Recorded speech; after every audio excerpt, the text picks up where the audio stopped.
Okay class.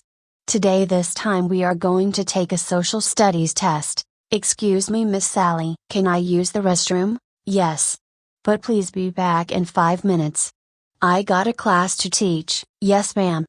I'm going to knock down those vending machines. Ha ha ha ha ha ha ha ha ha ha ha ha ha ha ha ha ha ha ha ha.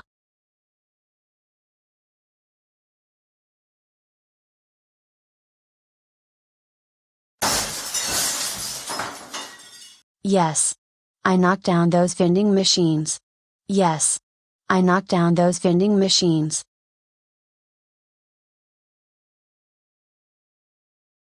Hey!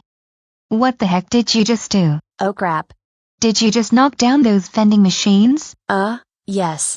I knocked down those vending machines. That's it! I'm telling the principal on what you just did. No.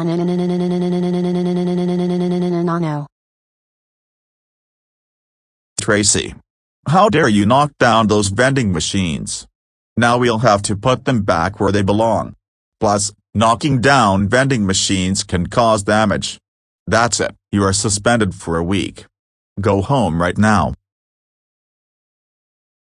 Tracy, I cannot believe you knocked down 2 vending machines. You know that knocking down vending machines can cause damage. That's it. You're grounded for a week. Go upstairs to your room right now. Wow.